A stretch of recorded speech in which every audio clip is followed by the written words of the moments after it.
Herzlich willkommen zum TROX Podcast, eurem Hörerlebnis von Null auf Technik. Und jetzt Ohren auf und viel Vergnügen. Ladies and gentlemen, don't be confused. It's going to be another episode in English, and we have no title for that. We are so sorry, but since we have one of our favorite guests here, the second time, the fabulous Wayne Richmond, he called it the Martin and Martin Show, and this is the reason why we stick with this title. Welcome, warm welcome, all the way thank you from very much. It's good to be here. The Asian. It's the M&M show, by the way. The M&M show. It's a little bit more, I don't know, pizzazz. It gets shorter every time. Yeah. But next time it's just the M show. It's because I got fired. I was going to say that one of you is going to have to go. But we need some candies. The candies called M&Ms. That would be cool. Yeah, there are also other candies, so we don't do any position. But if you are eager to pay for us to mention your brand on the show, go ahead. We are open for bribes. Wayne, it's so good to have you here. What brings you all the way to Germany? Last time was 23 on the Ice Age. Was it? It was, indeed. Well, I remember it was ISH. Was it 23? It was, yeah. It was, yeah. That was our first excursion, yes. That was good. I don't know if you gentlemen correctly remember, though, but you asked me to predict what I thought was going to be the next relevant topic at ISH, which would have been what, ISH 25? Yeah, actually this year. Yeah, that was... Do you remember what my answer was? It was sustainable building and AI culture. Yeah. Where's the buzzer? That was straightforward, although you didn't have any idea. No, it was energy efficiency. Really? And I actually never checked it up. What was the main theme of the ISH 2025? 2023, we talked about OX. 2025. No, it's like, you mean like for the overall exhibition? The overall theme exhibition for 2025 it was sustainability mostly, and like I got it wrong. For us, it was like having a look in the ventilation industry. Well, it was like kind of efficiency, the same story from most of the people. But if you took a look into the other exhibition halls, it was mainly like, how can we manage the focus with regard to fossil energy to a more, let's say, greener approach with heat pumps, etc., because like building got more and more expensive in the past 2 years. And now they're all looking at a smart concept to shift down the costs and make it more kind of efficient. And they were all into that. But at the TROX stand, we had this world of applications. So we had a world of pharmaceutical applications where we built up a lab, for example, and we had smoke extraction systems and classroom ventilation. So we had this kind of structure with talking in applications. And we had one wonderful thing that you missed because you did not come this year, but we had we installed some jet fans above the booth. And the advantage was that something on LinkedIn. Whenever the song came up from TROX, you know, the TROX song, Feel It in the Air, then we switched on the 4 jet fans and there was kind of wind coming from the top and that gave us a fresh breeze. Yeah. That was really cool because people really felt what the difference can be if you have in somehow air moving. That was really cool. I think we will do that again. Whose idea was that? Probably Udo's, right? Probably Udo's and Paul Schwarz idea. Yeah, they were all into that, and we had the ceiling construction made for that, so they could carry the load and the movement of the jets. So it was great. And we had the button in the back. We had to push the button all the time. During the party on Thursday, we pushed it all the time. I remember because there was a kind of construction which we built, so it was like an auto mode all the time. Like, but wasn't there a booth as well? Were those booths where you sort of, everything was circulating and you try to grab something? Yeah. Like how you call it? You call it a money booth? Yeah, it was a money booth. Yeah. We had that with vouchers for TROX merch. It was pretty. This kind of wasn't called Catchbox. We call it a Catchbox, but from a native speaker point of view. But I think everyone can pretty much visualize it. Yeah. Okay. You grab things when air is moving. But for those who didn't hear or listen to the podcast that we had together with Wayne 2 years ago, very few people. I like your position so much because you are president and CEO of TROX APO. He's our president. Yes. That's a wonderful title, isn't it?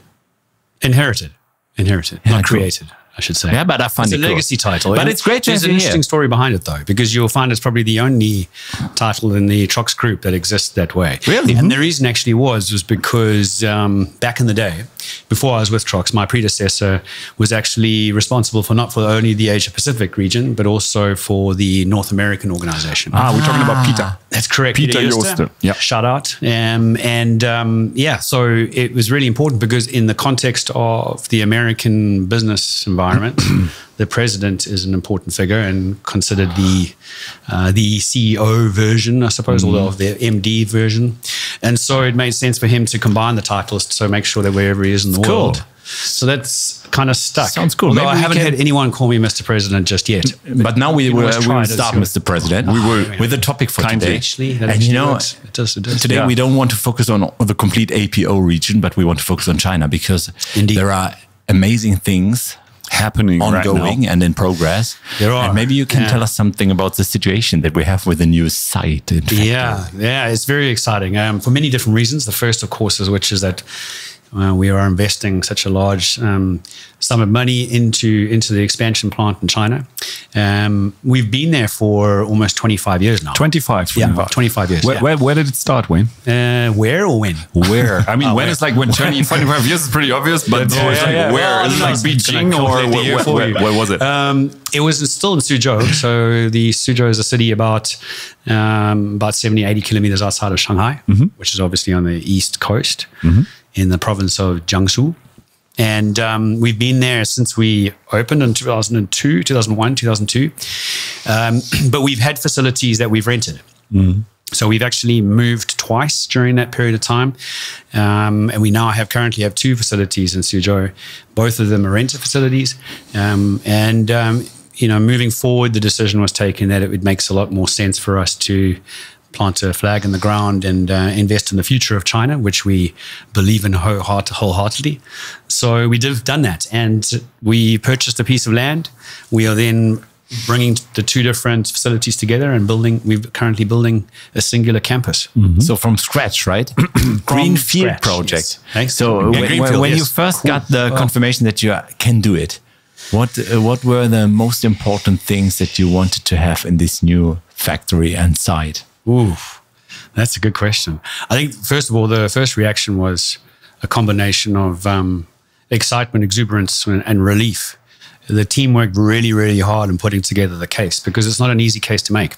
I imagine that. Many companies, I think, would definitely think twice about investing in the Eastern region in general. And in China in particular during these times, you have to have a fairly good motivational case to put forward, and we worked hard on it. So the first was exuberance that the supervisory board and the board of management had agreed that this was the appropriate way forward. So that was the first reaction.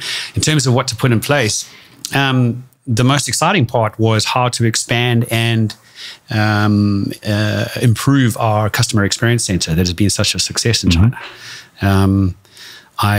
Maybe I'm a little bit biased, but I do feel that the existing Chinese customer experience center is probably the flagship experience center for the TROX Group. Maybe because people would disagree with me. But if you do, I invite you to pay a visit. Come.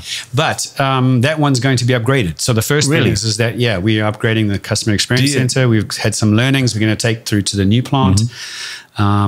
So very excited about that. And then the other is the investment in labs. We're expanding our laboratory capabilities. So they were not limited, but they were fairly concise. Now we are doubling it from 3 to 5, which will also include acoustics. One of only 2 acoustics labs in the whole of China, which is not a small place. All right. Cool. In entire China, it's only 2. One of 2. Oh, that's amazing.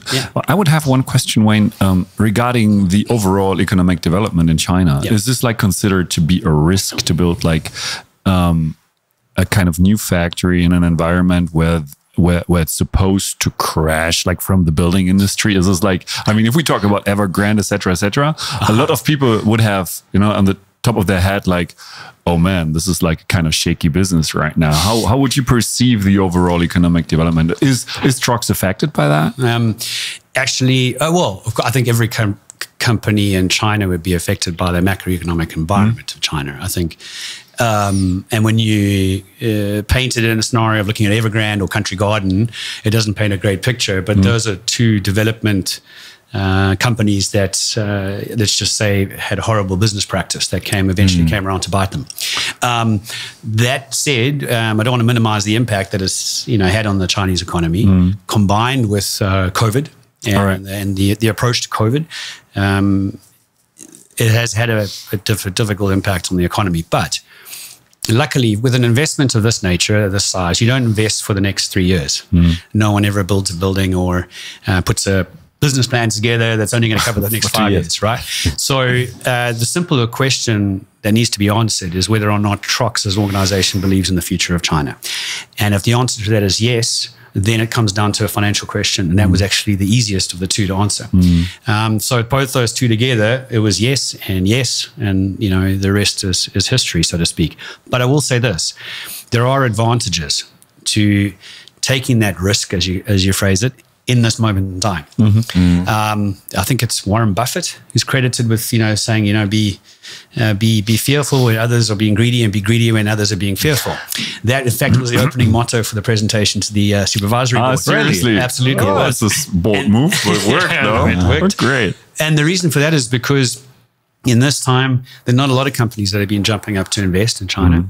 So when you do, concessions are available. Your negotiation leverage is easier. Things become easier. The bureaucracy becomes smoother. Doors open when usually they're quite difficult to, usually are closed. And so, we benefit from all of that, in addition to what I believe is a cycle that will be closing out 28, 29. And then we look forward to a very, very positive growth future.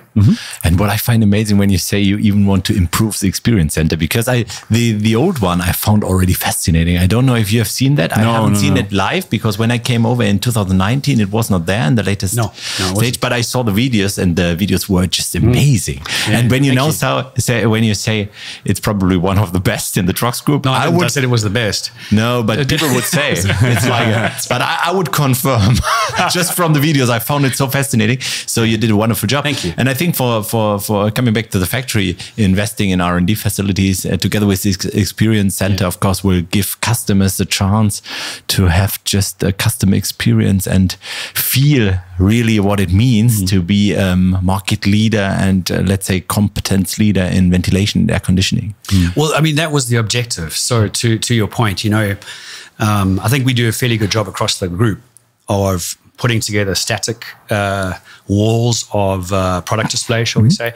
And I mean, even Floon is probably the flagship for a near customer experience, more interaction. So, you can see things working as they're supposed to. We just took it to one level, the next level, which was how do we create an application environment we typically sell into. How do we create that to be actually live running so that the experience is no longer just the features that you can list on a data sheet. The features now become the sensories, the human sensory, right? So, for example, in our AHU room, where the AHU in the middle of the CX center is running because it feeds the entire admin building, and it's in a booth, right? And you walk into that booth, when the door closes, the first reaction from almost every single customer that's been in there is like, is it on? Is it running? It's so quiet. It's amazing.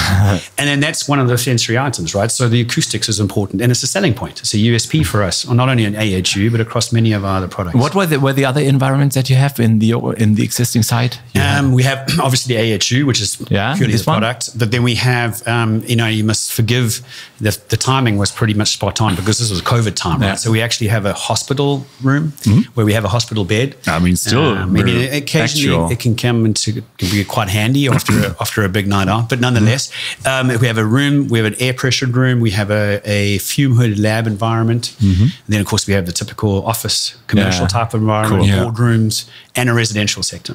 So really, you show these things in operation, like people can go in there and experience it. Yes. Is this like a thing? If you talk about, let's say, the Chinese way of building buildings, like they are not caring that much. Then they don't talk about the price. I mean, everyone does at a certain stage of the project, but do they really go into the detail then and say, let's experience what you have to offer here? You mean as a question, or do they actually reflect on it? I don't know. It's like a question. How do you perceive, like how's the way of building? I mean, we talk about top-notch technological solutions. Yes. But are you showcasing them in a way to illustrate and showcase them they're actually working? Yes. And it's worth the money. Yes. I think the value comes through in the experience. Yeah. And if you can create an experience when your competitors are not, then the data sheets are not, I wouldn't say they're not important. It's just that they are Flexible. down the priority chain of the decision, because you influence the decision maker in a way that cannot be done on paper. Yeah, it's this look and feel and get an impression. I had the same situation when I went to the top floor of our new building here, or the newest building here.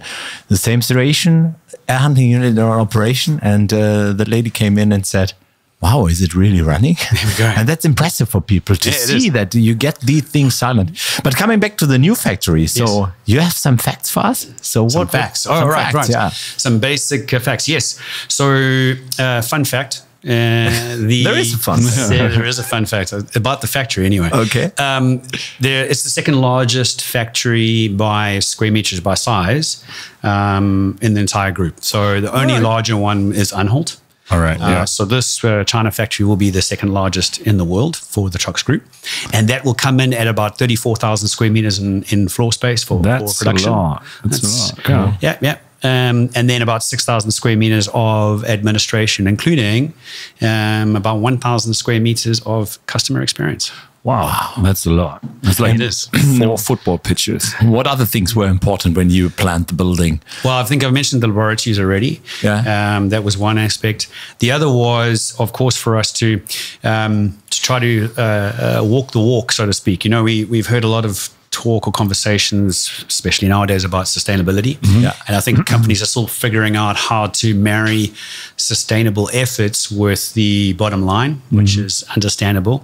But in China, we made an effort to ensure that when we put this building together, that it wasn't just something that necessarily was stated as being green, it was experienced as green. And what do I mean by that? Well, in addition to the PV, that's the most obvious, the photovoltaic on the roof. So we'll produce around 3 megawatts of power. 3 megawatts. In fact, we had to scale it down because our roof was large enough. It could have even produced 3.5. That's a lot. Yeah. So about 3 megawatts of power coming out of PV. That's the first.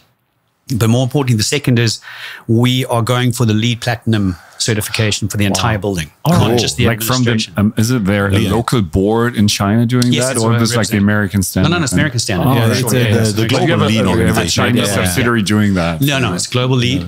Not only LEED well as well. The same thing. But the requirements are the same, right? No, more or less. No, different. They have slightly different measurements as well. So with LEED, it's a little bit more onerous because I didn't mean between lean and well, but for lean certified building, the requirement, the LEED certified building, the requirements in the regions are the same.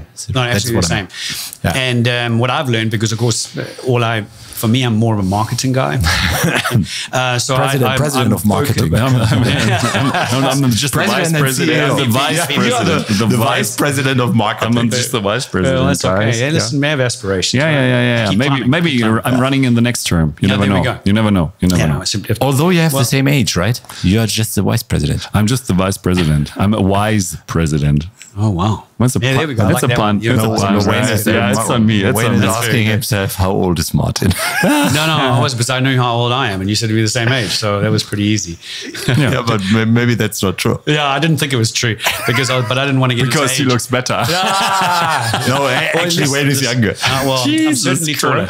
That's what I can say. Yeah, that's true. At least today. You're like the tallest in the room here. All right. Yeah. Okay. But getting back to your question about, so LEED, it's really important to know that LEED, the certification of LEED is not something you can do after you've actually finished construction. You won't be able to go and get a LEED Platinum or a Gold as a result of come and look at my building, take some measurements and see if we fit. You have to construct out of certain materials.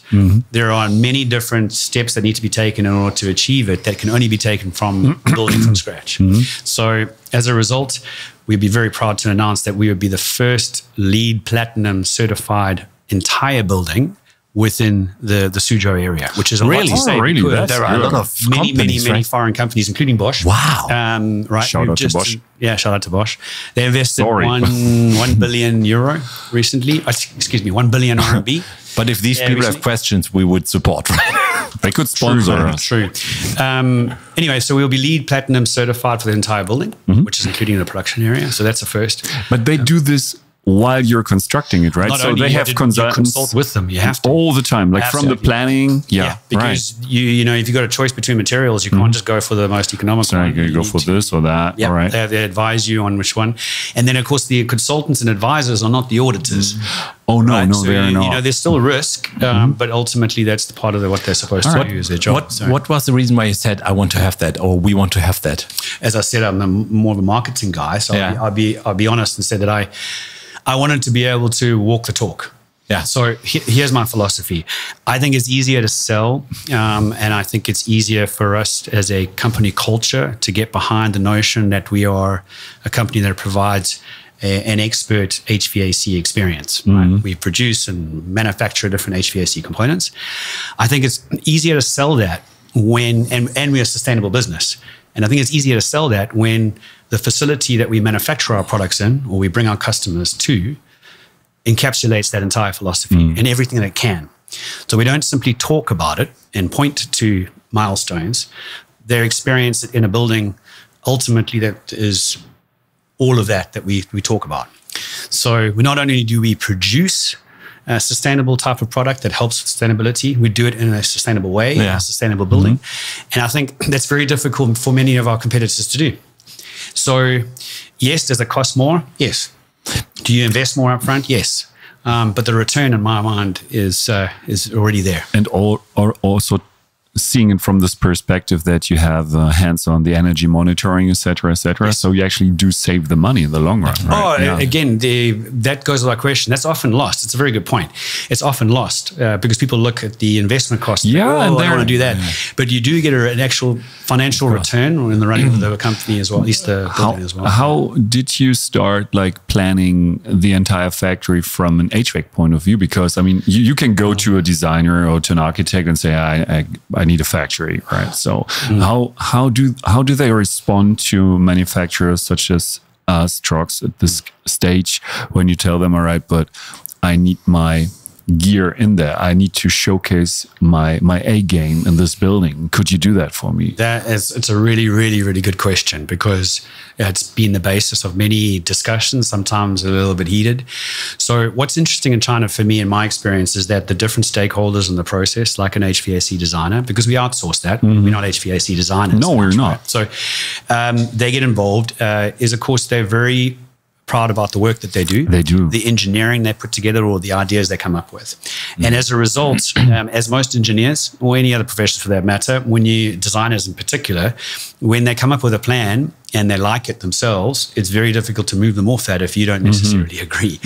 So there has been this tussle between trying to figure out how to best showcase our product in a way that is not undermining the performance of the HVAC system itself. Sometimes those are not necessarily easy to coexist. So it's been a path that we've had to walk along side by side. So we have to concede in some elements, but then we get rewarded on others. So like most things, it's a continuous collaboration, negotiation, and ultimately a list of priorities. If you don't have a list of priorities, then you're presuming you're going to get everything, which will never happen. So we prioritized appropriately in my mind, and as a result, we will get close to it. What was your AAA criterion on that list? That we do not hide any aspect of our HVAC system that is ultimately visible, number one. Yeah, like in Switzerland, perfect. Right, but you can make it visible in two different ways. One way where it's visible and it looks chaotic. So at the end of the day, you can imagine just trunking if there wasn't a drop ceiling. There's wires. Looks like a mess. It's just an absolute mess, right? Then there's the way that you want it to look like, which is, much more pristine, organized, well presented, because the manner in which it's presented also says something about you as a company. Definitely. Indeed, yeah. And, you can completely undermine your message by simply having your bare ceiling reveals something that is disorganized. If it's neat and clean, and they're like, this is how it should look like. I can't wait to see it, to be honest. So because we will have a wonderful experience center, open installation of HVAC equipment. We will have labs and wonderful components, and we will have wonderful people. So when, Wayne, do you plan to open the doors first time?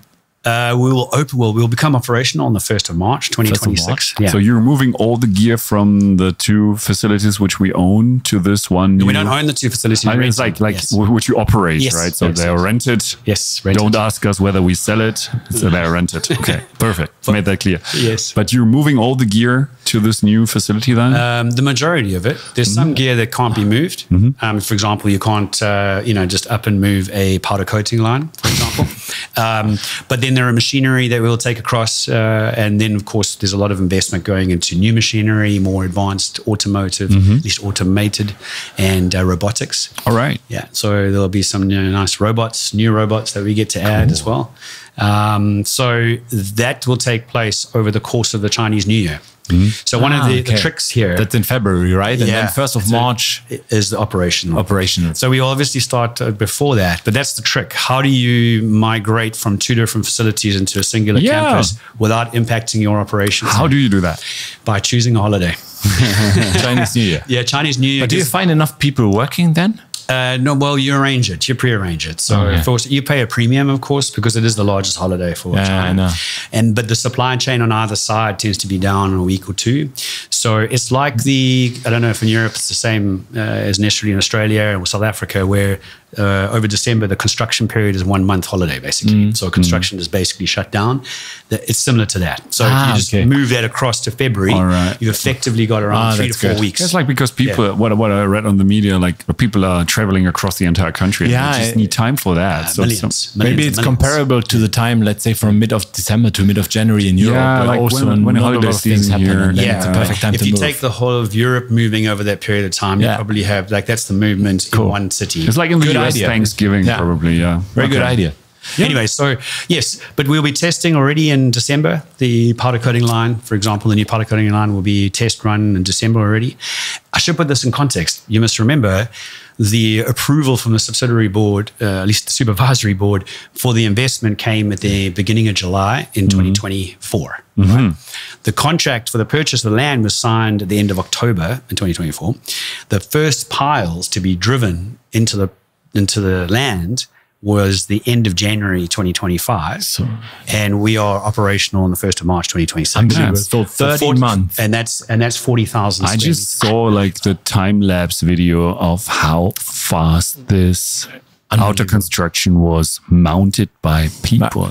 How does this country find so many people working? I mean, it's like incredible to see them. It's not just about people, though. You know, the machinery. They have a process that has been proven time and time again, and they're very systematic and very driven. The China speed, there's nothing comparable. And do they work at night as well? Yes, they do. Crazy. It depends on obviously the nature of the project, but particularly over the summer months. Yeah. Because in the summer months, in some areas like ours, it can get really, really hot. In fact, dangerous levels of heat. So typically between 10 a.m. and 4 p.m. in the afternoon, there won't be any work. But then they would compensate that. All right. So they just bring in the LED screen spots and then they start. That's right. That's crazy. Right. That's great. Another fun fact, if you want. Yes, sure. Okay, because I know how often it happens in Germany, but Suzhou is actually on a delta, which means there's a lot of swampland.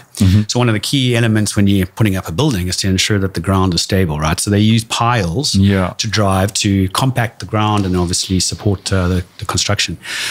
For our piece, we drove 72 kilometers of piling. That's 72 kilometers, 72,000 meters of piling that's sitting on a 17,000 square meter footprint. That's a lot of concrete. You're almost left with no soil if you think about it. Unbelievable. Yeah, I mean, just like, all right, this is a hell of work, right? How much time did that take? That took just over a month, yeah. Oh my goodness. 6 weeks, yeah. So that's crazy. Yeah. That's really. But now the building's already almost completed from the outside. The roof, right? The roof's on. Yeah, the roof's on. Yeah. In fact, at the end of next week, all the cladding will be finished. So the glass is already in on the front of the admin building. Yeah. How often do you go there? Once every 6 weeks or so. Okay. Yeah. And every time I go there, it's still difficult to comprehend. Again, sensory overload. Yeah. This is like because there are so many people and so many craftsmen. No, not at all. It's the size. It's the scale, to be completely honest. And sometimes it's also just the overwhelming sense of being this small sort of part of the overall project, right? Yeah. Having some skin in the game. It's a moving experience. Yeah. Have there been any crucial moment throughout this project where you thought like, oh man, this is going to be hard to resolve? Probably every 2 days. No, I mean, we talk about, to be honest, we're talking about such a big project in general, and now taking it like from, I wouldn't say political point of view, but if we see at infrastructure projects here in Germany, we do have a 100% slower speed. Right. So this is like interesting to see how to overcome those kind of aspects once you hit them in a China context, right? Because I think none of our listeners could like scale it or comprehend at what kind of speed we're looking here. A lot of it depends on I think you have to work hard on your relationship with the local government. That's for sure, because most of the bureaucracy and the red tape comes at a bureaucratic level in various different bureaus, Fire Bureau, Environmental Bureau, etc. So if your relationship with the government at the highest level is really, really good, and TROX has good 20, 25 years of paying our taxes, making sure we're environmentally friendly, and ultimately employing the local community, then it goes a long way. So we've used that relationship to ensure that if there are any obstacles that came up, we drove through them. And on top of that, we've just been very, very lucky in the sense that we have a fantastic team who's managing on the TROX side, who's managing the overall build on site. We have an excellent contractor. Are they still in their daily jobs now with TROX, or have they been like, not like excluded, or they haven't been like, do they have reserved time to take care of this building? We have essentially 2 dedicated people. So dedicated, that's what the word I was looking for. It would never work. No, I mean, at least at the project management level. So, we have a gentleman who's been very successful in our plastic side of our business. It was an easy decision. He heads up. He's the guy in charge of the project. So 100%. 100% dedicated. That's amazing, yeah. And then, of course, he has good support from key people, certainly at a director level. I mean, our finance director, Alex Young, oversees largely in country, and he assists. But we also, was interesting, we made the choice of going with a architect project management approach as well. Like from an external, like third party? Yeah. It was actually, he's a Belgian architect.